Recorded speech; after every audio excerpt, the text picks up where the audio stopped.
Boycotter à quelques mois de la compétition, ça n'a plus de sens. Et puis même si on boycotte la Coupe du Monde au Qatar, il faut boycotter le Qatar dans son ensemble.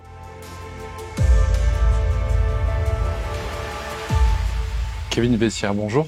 Bonjour. Vous êtes l'auteur de Mondial Football Geopolitics aux éditions Max Milo. C'est le tome 2, je précise. Un mois avant le début du premier match de la Coupe du Monde au Qatar, en quoi cette Coupe du Monde sera géopolitique ? Cette Coupe du Monde sera géopolitique puisqu'elle s'organise au Qatar, dans le Golfe Persique. Et c'est la première fois qu'une Coupe du Monde a lieu dans un pays arabe.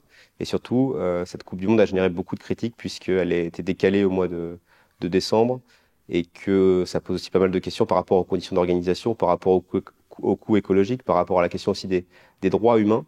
Et en tout cas, ces questions-là, au niveau des pays occidentaux et de la presse, en tout cas, ça génère énormément de critiques. Et le Qatar, et en tout cas les pays du Golfe Persique, le prennent aussi plutôt mal par rapport à ces critiques-là. Et donc finalement, ça génère aussi un enjeu de savoir pourquoi ces pays-là souhaitent organiser de telles compétitions. Et finalement, ces compétitions génèrent un enjeu de soft power pour ces pays qui souhaitent rayonner et être aussi visibles que des pays qui ont obtenu les précédentes éditions. Donc faut-il boycotter cette Coupe du Monde selon vous ? De mon point de vue, boycotter à quelques mois de la compétition, ça n'a plus de sens. Et puis même si on boycotte la Coupe du Monde au Qatar, il faut boycotter le Qatar dans son ensemble parce que les raisons qui poussent certains à appeler au boycott, c'est finalement des problèmes liés à la société qatari par rapport à leurs lois, par rapport à leurs normes. Et donc finalement cette question du boycott pour moi intervient trop tard. Il fallait en tout cas se poser cette question-là, même si c'était mis en avant par les différentes ONG et la presse, les problèmes qui étaient liés à cette organisation de la Coupe du Monde. Il fallait s'y intéresser dès l'attribution en 2010 et même après, de 2010 à 2022. Et on savait qu'il y aurait des problèmes organisationnels, en tout cas par rapport au droit du travail, par rapport au coût écologique, par rapport aussi au flux des supporters.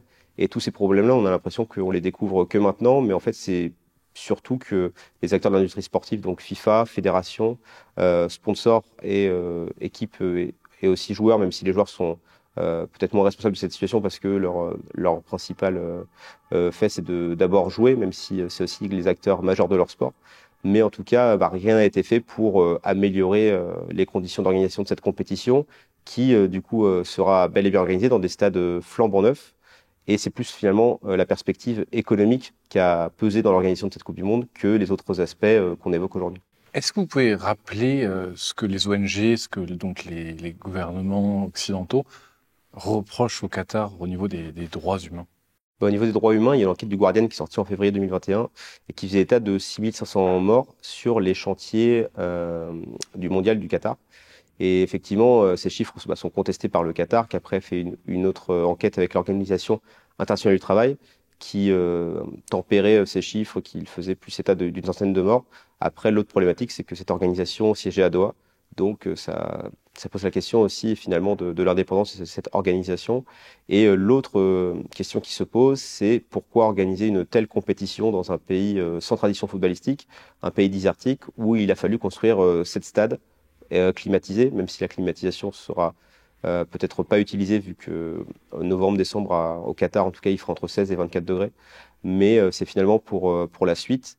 Et donc, c'est finalement ces deux questions-là qui sont la gestion des droits humains par rapport aux travailleurs, sur le fait est que les travailleurs migrants qui viennent d'Afrique de l'Est ou d'Asie du Sud-Est, du Népal et de l'Inde, ils s'étaient soumis jusqu'à 2007 au système de la kafala. Donc, c'est un système de sponsors où les travailleurs en fait sont soumis à leur employeur par rapport à leurs droits, par rapport à ce qu'ils peuvent faire. Et ce système a été le Qatar a mis fin à ce système par la suite avec les critiques des différentes ONG, mais il s'avère que ce système perdure toujours parce que culturellement, la société qatari avait fonctionné avec ce système-là. Le Qatar, c'est un petit pays qui a eu son indépendance en 1971 et qui, pour sortir de l'influence saoudienne, a dû se construire par lui-même aussi comme les autres pays effectivement du Golfe Persique ont dû aussi utiliser la main-d'œuvre finalement étrangère pour se construire. Et donc ce système de kafala, il est assez imprégné dans la société qatari. Et c'est ça qui a été notamment remis en question par rapport aux conditions de travail. Et puis il y a aussi le fait que voilà, ils sont finalement logés dans des conditions indignes, environ dans des chambres de 6 mètres carrés à plusieurs. Et donc toutes ces conditions-là font qu'il y a eu ces critiques, notamment à comment est-ce qu'on organisait les compétitions. Et c'est vrai que ces critiques, en tout cas, passent mal du point de vue du Qatar parce qu'elles arrivent finalement, elles sont surtout arrivées à partir de 2021. Mais finalement, enfin, cet état de fait, on le savait déjà en amont de l'organisation de cette compétition.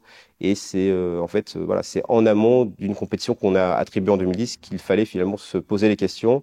Il y a eu certaines évolutions, notamment par rapport à d'autres pays du Golfe Persique, mais en tout cas, par rapport aux standards occidentaux, on n'en est pas encore à ce que l'on souhaiterait, en tout cas en termes de gestion des droits humains et en termes de rapport écologique par rapport aux infrastructures du mondial.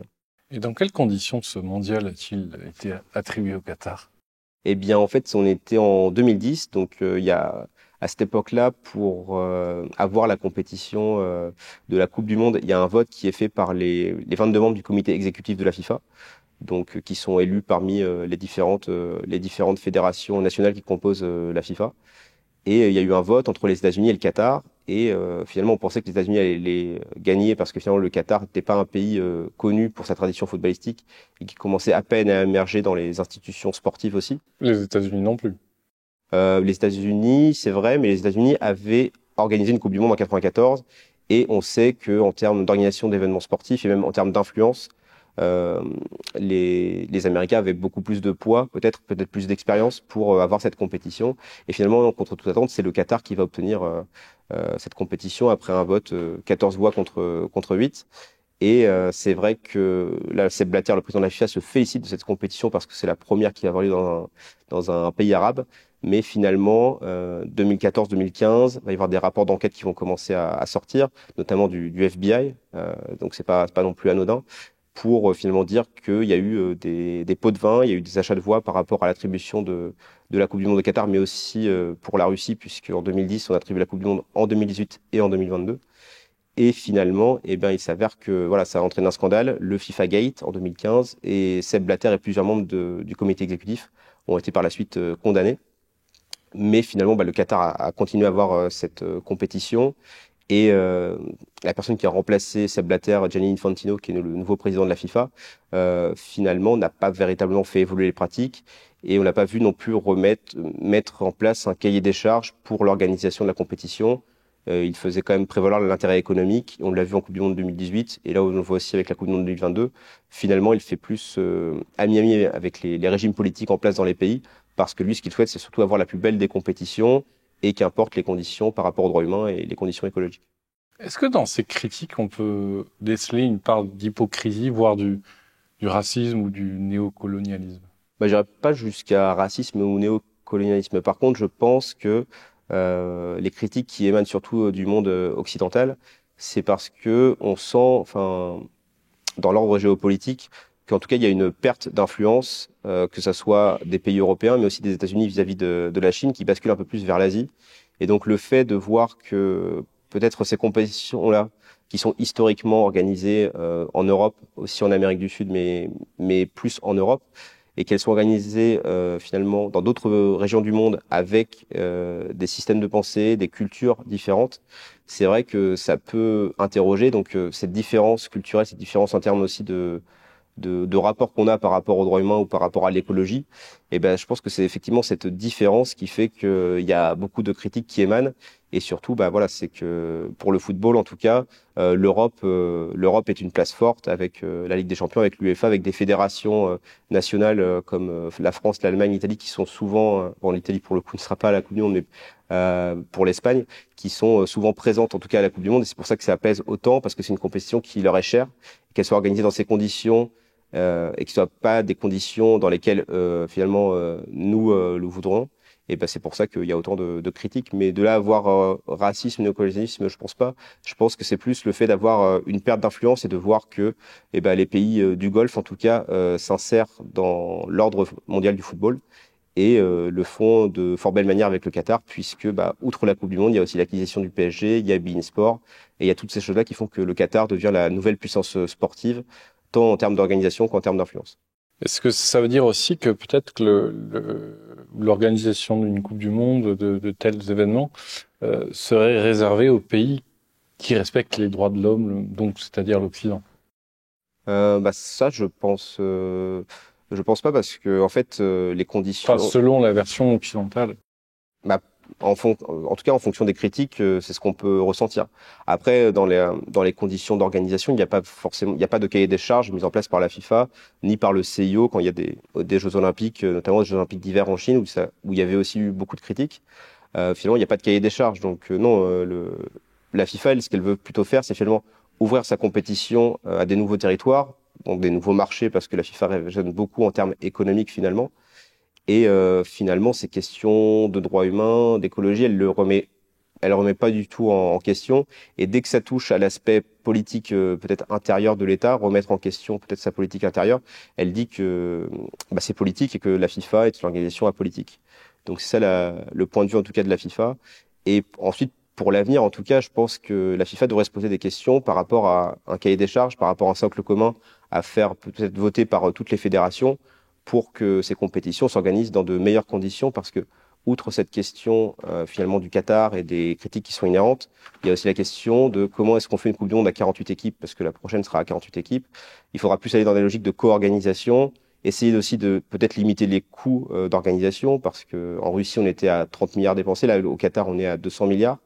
Et il y a peu de pays qui pourront se permettre d'organiser une telle compétition. Donc il faut plus aller vers une logique de co-organisation. Et après, c'est vrai que la FIFA met beaucoup en avant dans sa communication des valeurs, euh, l'écologie, l'universalisme, l'inclusion. Voilà, c'est ce qu'il faut le demander à la FIFA, c'est est-ce que c'est juste de la communication ou est-ce que c'est vraiment des prises de position qu'ils veulent défendre? Et dans ce cas-là, s'ils le défendent en tant qu'organisation, il faut que sa principale compétition, la Coupe du Monde, les défende aussi. Mais ça, après, c'est à la FIFA de le dire et sur ces questions-là, en tout cas, ils font la sourde oreille. Le journaliste Romain Molina, auteur de la préface de votre livre, Mondial Football Geopolitics aux éditions Maximilo, a déclaré qu'il aurait préféré que la Coupe du Monde soit organisée dans un pays arabe qui a une vraie culture foot, comme l'Irak, l'Égypte ou le Maroc. Qu'en pensez-vous? Là, je suis en partie d'accord avec cela. Après, effectivement, les principales critiques qui sont faites au Qatar, c'est que c'est pas un pays de tradition footballistique, même si depuis d'importants efforts ont été faits, notamment pour développer le championnat, pour développer l'équipe nationale, pour que ce soit pas une équipe de mercenaires, mais avec des nationaux qataris, alors que le Qatar, c'est quand même un pays de 2,7 millions d'habitants, mais il y a que 300 000 nationaux. Donc le levier finalement national pour alimenter cette équipe est assez compliqué, mais finalement, ils ont quand même réussi à être champions d'Asie 2019. Donc, on voit que ça commence à prendre et qu'ils essayent d'incarner en tout cas cette nation football qu'ils veulent essayer de créer. Mais pour la question du Maroc et de ces différents pays qui ont peut-être plus une culture football que le Qatar, c'est vrai qu'ils pourraient l'organiser, mais aujourd'hui, c'est compliqué pour un seul pays. Bon, l'Irak, c'est un pays dévasté où l'autorité politique, en tout cas, n'a plus le contrôle sur tout son territoire. Pour le Maroc, ce serait peut-être plus possible, mais avec une Coupe du Monde à 48 équipes, ce serait beaucoup plus compliqué. Et c'est vrai que le Maroc avait une possibilité de l'avoir aussi en 2010 face à l'Afrique du Sud. Mais je pense qu'aujourd'hui, il faudra plus aller vers des logiques de co-organisation et que le critère tradition footballistique, c'est peut-être pas celui qu'il faut prendre en compte parce que finalement, en 94, les États-Unis ont eu la Coupe du Monde. C'était pas non plus un pays qui avait une tradition soccer comme ils l'appellent là-bas. Japon, Corée du Sud, ils ont aussi eu la Coupe du Monde en 2002. C'était pas forcément le pays auquel on pensait en termes de tradition footballistique. Donc je pense que c'est pas forcément ce seul critère qu'il faut prendre en compte, mais c'est vrai qu'il doit quand même être impactant et surtout faut comprendre aussi pourquoi, pour quelles raisons finalement le pays veut cette compétition. En tout cas pour le Qatar, il y avait euh, surtout un enjeu finalement d'exister, de briller au niveau du Golfe Persique, parce que c'est un tout petit pays et que son rival et voisin, l'Arabie Saoudite, il y a toujours cette peur d'être finalement englobé à l'Arabie Saoudite. Il y a toujours ce syndrome du Koweït avec la guerre du Golfe qui avait été attaqué, petit pays aussi très riche qui avait été attaqué par l'Irak et qui depuis est devenu quasiment une base américaine délocalisée. Et donc le Qatar, non, il y avait cette idée de garder son indépendance, de pouvoir briller aux yeux du monde et de briller avec un moyen qui n'avait pas été encore utilisé par le Golfe Persique, c'était celui du sport. Et la principale compétition sportive, il y a les Jeux Olympiques et la Coupe du Monde, donc ils ont mis les moyens pour l'obtenir et ils l'ont eu. Et finalement, La Coupe du Monde, ça permet effectivement de briller au niveau international, mais tu fais briller ton pays au niveau international.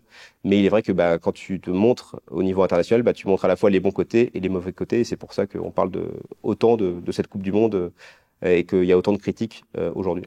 Est-ce que tout n'est qu'affaire de gros sous finalement? Pour l'organisation de la Coupe du Monde, oui, je pense, oui. Il y a tellement d'enjeux économiques en termes de sponsors, après aussi avec les joueurs. Et après aussi d'organiser en termes de diffusion, en termes de faire la plus belle compétition avec des stades remplis. Oui, je pense que effectivement, enfin même aussi, il y a le côté aussi populaire finalement. Ça s'est vu dans les précédentes éditions. Mais là, pour aller assister à un match de la Coupe du Monde au Qatar, il y a plusieurs frais qui rentrent en jeu. Donc on n'est pas forcément obligé de siéger, de résider au Qatar pour voir les matchs, vu qu'il y aura 1,7 million de supporters qui se déplacent pour un pays qui en compte 2,7 millions.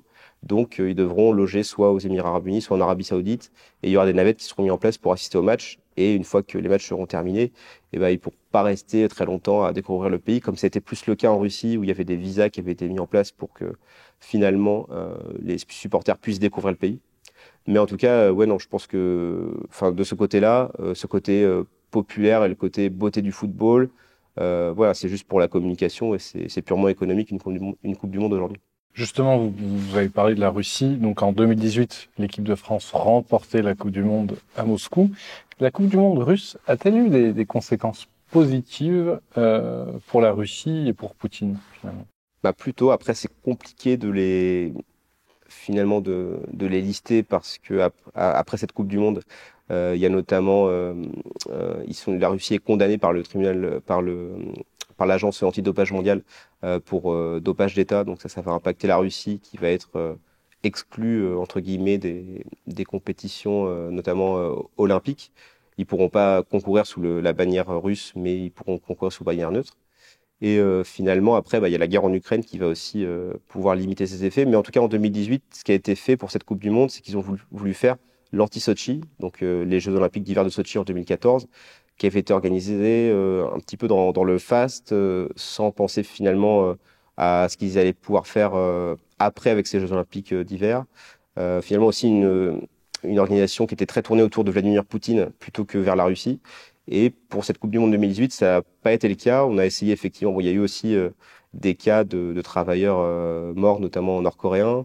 Il y a eu des cas où finalement, avant la compétition, toutes les manifestations contre le régime, elles ont été réprimées.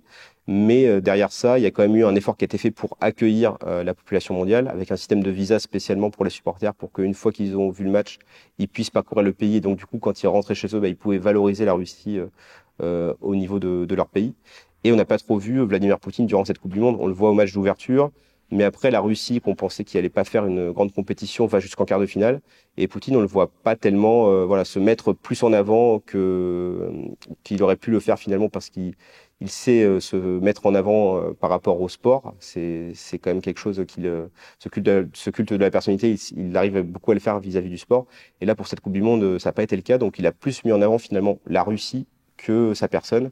Et ça a été en tout cas une réussite par rapport à la Russie, parce qu'on avait pu organiser cette compétition dans un pays qu'on pensait peut-être de plus en plus refermé sur lui-même, alors que là, il y a eu une véritable ouverture sur le monde. Mais après, ça a été contrebalancé avec d'un côté le sportif avec cette affaire de dopage d'État, et puis ensuite sur le volet international avec la guerre en Ukraine. Et puis justement, Poutine n'est pas un grand fan de foot, il est plutôt fan de hockey. Oui, c'est ça. Il y a aussi cette question, là aussi, même si de tradition football au niveau russe, même si l'équipe soviétique a eu quelques succès par le passé. Mais oui, effectivement, lui, il est plus hockey sur glace. Mais je pense que voilà, le fait que Sochi, ça a été plutôt critiqué, il y a aussi eu cette volonté de pas trop se mettre en avant par rapport à l'équipe nationale qui brille. Et donc de mettre en avant plutôt la Russie que la personne. D'ailleurs, la Russie et la Biélorussie, qui sont donc belligérantes du conflit en Ukraine, ont été exclus d'office pour participer donc à la Coupe du Monde en Qatar. Comment l'expliquez-vous ça? Ça, je l'explique parce que finalement, ce conflit inattendu, quand Vladimir Poutine a déclaré la guerre en Ukraine en février dernier, La Russie devait participer à un barrage. la Russie devait participer à un barrage, et donc donc c'était le 24 février qu'il y a eu la déclaration de guerre.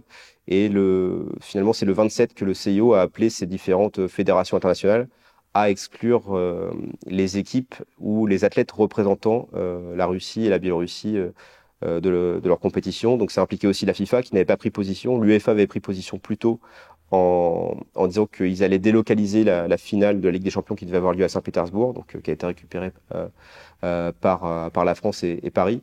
Mais pour la FIFA, effectivement, ensuite la Russie a été exclue, la FIFA et l'UEFA ont suivi, et la Russie a été exclue des barrages de cette Coupe du Monde.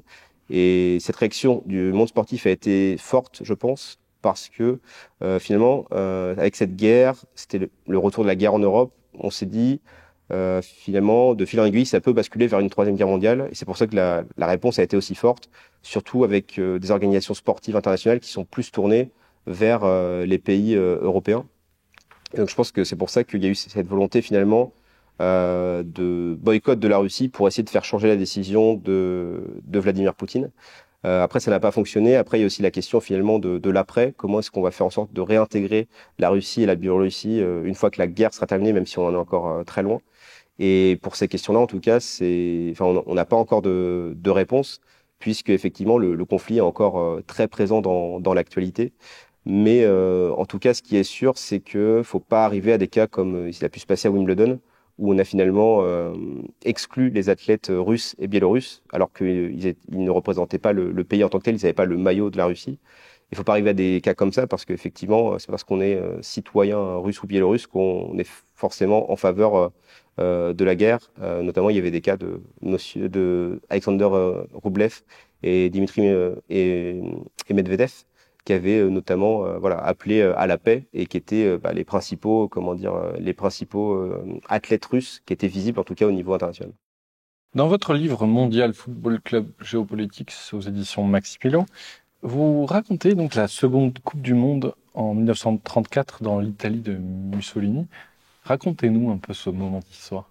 Eh bien oui, 1934, donc la première Coupe du Monde a eu lieu en 1930 en Uruguay. Ça a été un certain succès en tout cas en Uruguay, mais elle a été très peu couverte en Europe. Mais en tout cas, il n'y avait que 4 pays européens qui participaient. En tout cas, pour l'édition 1934, les pays européens finalement ont plus d'appétence pour pouvoir l'organiser, parce qu'ils disent que la première édition s'est plutôt bien passée, donc il y a un enjeu pour finalement briller par le sport et surtout faire briller son équipe. Et c'est vrai que l'Italie, qui est déjà une nation sportive et footballistique importante, eh bien, elle va faire en sorte d'organiser cette compétition et donc d'y mettre les moyens. Mais c'est pas forcément Mussolini, donc qui est le dictateur fasciste à l'époque à la tête de l'Italie, qui va pousser pour. C'est plus finalement le régime fasciste qui va pousser pour organiser cette compétition, qui voit un levier pour promouvoir son régime à l'international. Mussolini, lui, n'aime pas le foot ou n'y croit pas. Non, ça, et lui, c'est plus l'escrime, c'est plus la boxe, les sports mécaniques. Là aussi, lui, il utilise beaucoup le sport pour se valoriser, pour son culte de la personnalité. Il se surnomme le premier sportif d'Italie. Donc, il y a vraiment cette volonté de s'associer au sport. Mais le football, il est très réticent, notamment vis-à-vis des stades, parce que pour lui, c'est un lieu de contestation de son régime, et aussi parce que en Italie, il y a le campanilisme. Donc, c'est-à-dire qu'on est plus finalement attaché à sa ville que à l'Italie. Et lui, ce qui lui importe, c'est vraiment de faire grandir la nation italienne et de créer un homme nouveau italien pour faire renaître l'Italie de l'Antiquité. Il a fait beaucoup de références, à la Rome antique notamment. Et donc finalement, ils vont obtenir l'organisation de la Coupe du Monde. Mussolini, effectivement, comme vous l'avez dit, il est plutôt réticent. Et il va y avoir un match avant cette Coupe du Monde contre la Grèce. Il va y assister et c'est là où il va finalement avoir pas forcément un coup de foot pour le football, mais il va plus voir finalement que le stade, ça peut être un bon outil pour promouvoir sa personne, pour montrer qu'il y a une union autour de lui.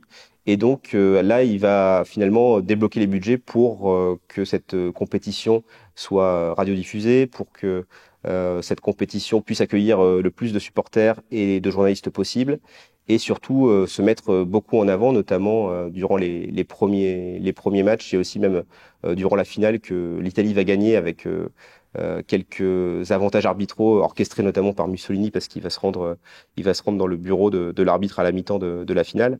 Mais là, il va se mettre aussi plus en avant. Et finalement, le président de la FIFA, qui est le français Jules Rimet, il sera derrière Mussolini. Mussolini sera toujours mis en avant. Et surtout, à la fin, quand l'Italie remporte la compétition, c'est pas le trophée de la FIFA qui est remis, c'est la Coppa del Duce, donc le surnom de Mussolini, un trophée très imposant doit être porté par 6 joueurs pour pouvoir être soulevé. Et c'est Mussolini qui le remet aux joueurs, donc c'est vraiment la Coupe du Monde de Mussolini, et c'est une victoire pour l'Italie, tant au niveau national parce que l'Italie a gagné, donc ça fédère la nation, et aussi au niveau international parce que l'Italie, c'est une victoire sportive, donc c'est une victoire importante en termes de symbolique, et ça permet d'appuyer la politique de Mussolini qui veut étendre l'Italie en tant que puissance coloniale, notamment en Afrique. Un autre épisode aussi follement intéressant, c'est la Coupe du Monde dans l'Argentine de la dictature en 1978, remportée là aussi par l'Argentine. Décrivez-nous un peu l'ambiance, ce rapport entre folie populaire, dictature et football. En 78, effectivement, l'Argentine va organiser la compétition. Le problème, c'est qu'elle a obtenu cette compétition en 66. Et à l'époque, eh bien, c'était finalement Perón qui était à la tête de l'Argentine, qui avait été élu.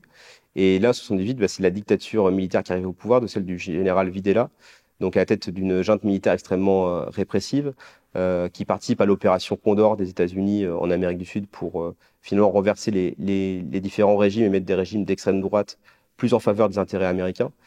Et là, ça pose question parce que même dans les pays européens, on a vent effectivement que bah, toute contestation, toute répression est sévèrement réprimée par la junte militaire. Mais d'un autre côté, c'est la Coupe du Monde en Argentine. L'Argentine qui est une nation importante du football. C'est elle qui participe à la première finale en 1930 face à l'Uruguay. Et bon, elle perd. Et il y a toujours après cette question où finalement le football est très populaire en Argentine, mais ils sont toujours malheureux en Coupe du Monde. Notamment en 58 à la Coupe du Monde en Suède, il y a une défaite qui va être surnommée le désastre de Malmö pour l'Argentine. En 66, il y a la Coupe du Monde en Angleterre. Ils vont perdre contre l'Angleterre avec des décisions arbitrales contestées. Et donc 78, c'est l'occasion pour finalement la population qui se reconnaît beaucoup dans les clubs qui sont très victorieux, de se remettre en avant et finalement d'avoir cette équipe nationale qui peut-être gagner sa compétition à domicile et donc faire briller l'Argentine au niveau international, alors que c'est pas trop le cas. Effectivement, on en parle de manière négative avec cette dictature militaire. Et d'un autre côté, eh ben, il y a, au niveau des pays européens, va y avoir un début d'appel au boycott. C'est la première fois qu'il va y avoir cet appel au boycott pour la Coupe du Monde, mais ça va pas forcément prendre, même si voilà. Je crois que Cruyff ne se rend pas en Argentine. Cruyff ne se rend pas en Argentine. Alors, dans un premier temps, on a cru que donc Johan Cruyff, donc la grande star néerlandaise de l'époque, donc qui est le joueur le plus talentueux, celui qui a le plus de visibilité, il se rend pas en Argentine. On a cru dans un premier temps qu'il n'allait pas se rendre là-bas pour une question de boycott, mais finalement, en creusant, on se rend compte qu'il n'est pas venu parce qu'il avait des problèmes avec sa fédération et aussi parce que sa famille avait été victime d'une tentative d'enlèvement. Et donc, il a voulu rester près de sa famille pour ne pas participer à cette compétition. Et finalement, les cas de joueurs qui ont finalement ne pas voulu se rendre, il y en a pas du tout. Même en France, la question s'est posée. Mais le mouvement d'appel au boycott, ils ont enlevé le sélectionneur Michel Hidalgo avant la compétition. Finalement, après, il a été libéré, mais c'est pas forcément des rapports de force qui appellent à inviter un mouvement de boycott.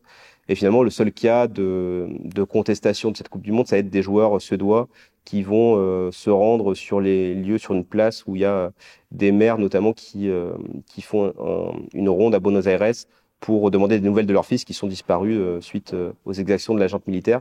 Mais c'est le seul cas finalement. Et cette Coupe du Monde ne va pas être contestée. L'appel au boycott ne va pas prendre parce que en 78, ça va être encore plus présent que finalement sport et politique, c'est vraiment dissocié et que cette Coupe du Monde, faut pas l'associer à la dictature militaire. Même si cette Coupe du Monde, faut pas se le cacher, elle va être instrumentalisée par le général Videla pour montrer que l'Argentine va bien sous son régime répressif. Il y aura même des matchs qui seront organisés à Buenos Aires, alors qu'à quelques pas, il y a un centre de torture pour les opposants au régime. Et cette Coupe du Monde va aussi être décriée plus tard, parce qu'on va apprendre que l'Argentine, notamment au second tour, devait gagner un match par 4 buts d'écart contre le Pérou. Et là, l'Argentine va réussir à gagner ce match. Et donc finalement, on se rend compte qu'après, il y a une histoire entre le Pérou et l'Argentine d'échange de fonds pour finalement acheter le match. Et après, l'Argentine va réussir à gagner cette compétition, mais là aussi dans des conditions troubles. Donc, c'est une victoire de l'Argentine. Mais quand on en reparle aujourd'hui, c'est une Coupe du Monde finalement un peu amère parce que c'est vrai que c'est un grand pays de football qui la remporte, mais dans des conditions très polémiques. Un autre épisode que vous racontez aussi dans votre livre Mondial Football Géopolitique aux éditions Max Milo, c'est une équipe qui ne gagne pas là, en 1990, l'équipe de Yougoslavie, une très belle équipe, donc nationale, et donc son dernier tournoi éliminé en quart de finale au pénalty par l'Argentine. Racontez-nous l'histoire de cette Dream Team. Et c'est vrai que l'équipe de Yougoslavie, elle faisait office ciné favori, en tout cas d'outsider pour cette Coupe du Monde 90.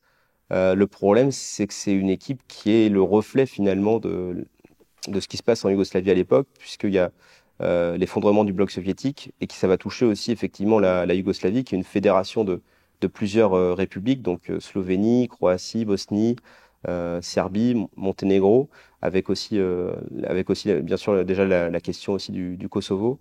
Et finalement, cette fédération de républiques, au début des années 90, depuis la mort du général Tito, le grand leader dictateur de la Yougoslavie, et bien finalement, la Slovénie et la Croatie vont prendre le pli de vouloir l'indépendance.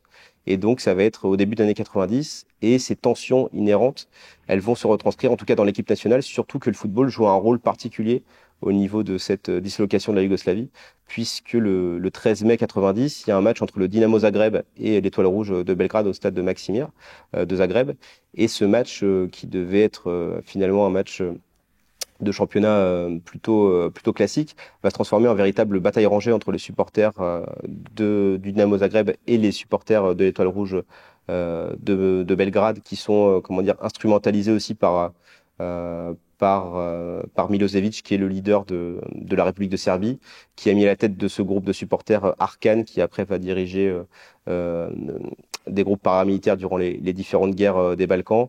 Va y avoir donc ce conflit entre supporters qu'on va surnommer finalement le coup d'envoi de la guerre de l'éclatement de la Yougoslavie. Et même le capitaine Boban, le capitaine donc du Dinamo Zagreb, va mettre un coup de pied aux policiers. Et donc ce geste-là, ça va être vu par les Croates comme un geste finalement de protestation vis-à-vis du pouvoir répressif yougoslave. Et c'est vrai qu'ensuite, Boban va être du coup exclu de cette équipe. Donc, il pourra pas participer avec l'équipe de Yougoslavie à la Coupe du Monde. Et donc, ces tensions sont finalement inhérentes à cette équipe de Yougoslavie qui a dans ses rangs des Serbes, des Bosniens, des Croates, des Slovènes, des Monténégrins. Et pourtant, dans ce contexte-là... Vous pouvez nous citer un peu des noms? Oui, alors, on peut faire par différents pays d'ailleurs. Monténégrin, on a Savicevic. Bosnien, on a Faruk Hadzibegic, avec Safet Suzic, qui sont les principaux leaders historiques de cette équipe. On a Robert Prosinecki, qui est aussi au niveau croate. On a Dragan Stojkovic, qui est un petit peu l'élément offensif perturbateur aussi de cette équipe. Donc voilà, donc on a finalement cette équipe est le reflet de cette Yougoslavie multiethnique. Et on a beaucoup de doutes, en tout cas, à l'approche de la compétition, parce que juste avant la compétition, il va y avoir un match qui va avoir lieu entre la Yougoslavie et les Pays-Bas, au stade de Maksimir encore. Et cette fois, en fait, l'équipe qui va être la plus suée, ça va être l'équipe de Yougoslavie. Et donc, on se rend compte que finalement, même cet élément fort de symbole de l'unité yougoslave n'est plus respecté, n'est plus représenté, et que la Croatie et la Slovénie enfin voilà, ils ont déjà tourné la page, et pour eux, l'indépendance va pouvoir avoir lieu. Et donc voilà, on se dit que finalement, cette compétition, ça va être un calvaire pour cette équipe de Yougoslavie. Et finalement, non, ils vont réussir, après une défaite contre l'Allemagne, ils vont réussir à aller plus loin et finalement se qualifier en quart de finale, effectivement, contre l'Argentine. Argentine de Diego Maradona. Et malgré une expulsion assez rapide d'un de leurs joueurs, et bien finalement, ils vont pousser pour aller jusqu'au tir au but. Donc, cette Yougoslavie va affronter l'Argentine au tir au but. D'ailleurs, il y a une anecdote sympathique dans le livre autour de ce match-là, parce que séance de tir au but, il y a Diego Maradona qui doit tirer un tir au but face à Ivkovic, qui est le gardien yougoslave. Et ils se sont déjà rencontrés pour une séance de tir au but entre le Sporting et le Napoli lors d'un match de Coupe d'Europe. Et ils avaient fait un pari, notamment, c'est le gardien yougoslave Ivkovic, qui avait parié avec Maradona et qui lui avait dit que s'il le marquait pas, voilà, il lui devrait tant d'argent. 100 $, je crois. 100 $, voilà, effectivement.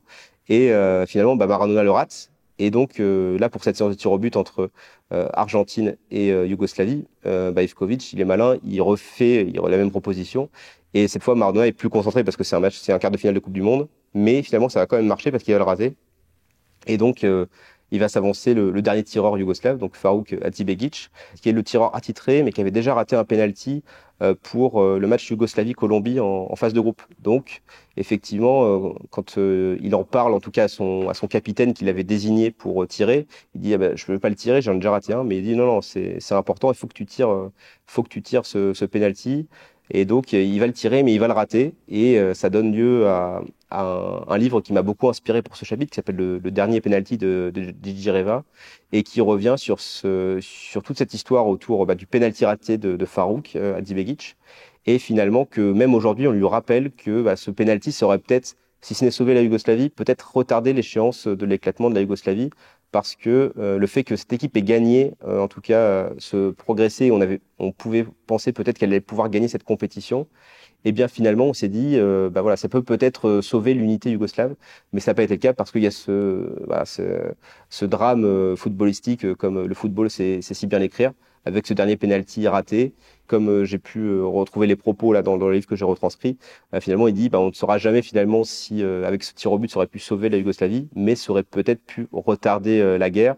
Et finalement, cette équipe de Yougoslavie, elle va finir de bien mauvaise manière, puisque finalement, avec le début de la guerre de Bosnie en 92, cette équipe va être exclue de l'Euro 92, et donc son dernier chant du cygne avec cette grande équipe, finalement, ce sera à 90, et c'est avec cette histoire de dernier pénalty raté. Et donc, c'est ce qu'on va retenir, en tout cas, de cette équipe de Yougoslavie pour cette Coupe du Monde. Merci beaucoup, Kevin Vessière. Je rappelle que vous êtes l'auteur de Mondial Football Club Geopolitics aux éditions Max Milo.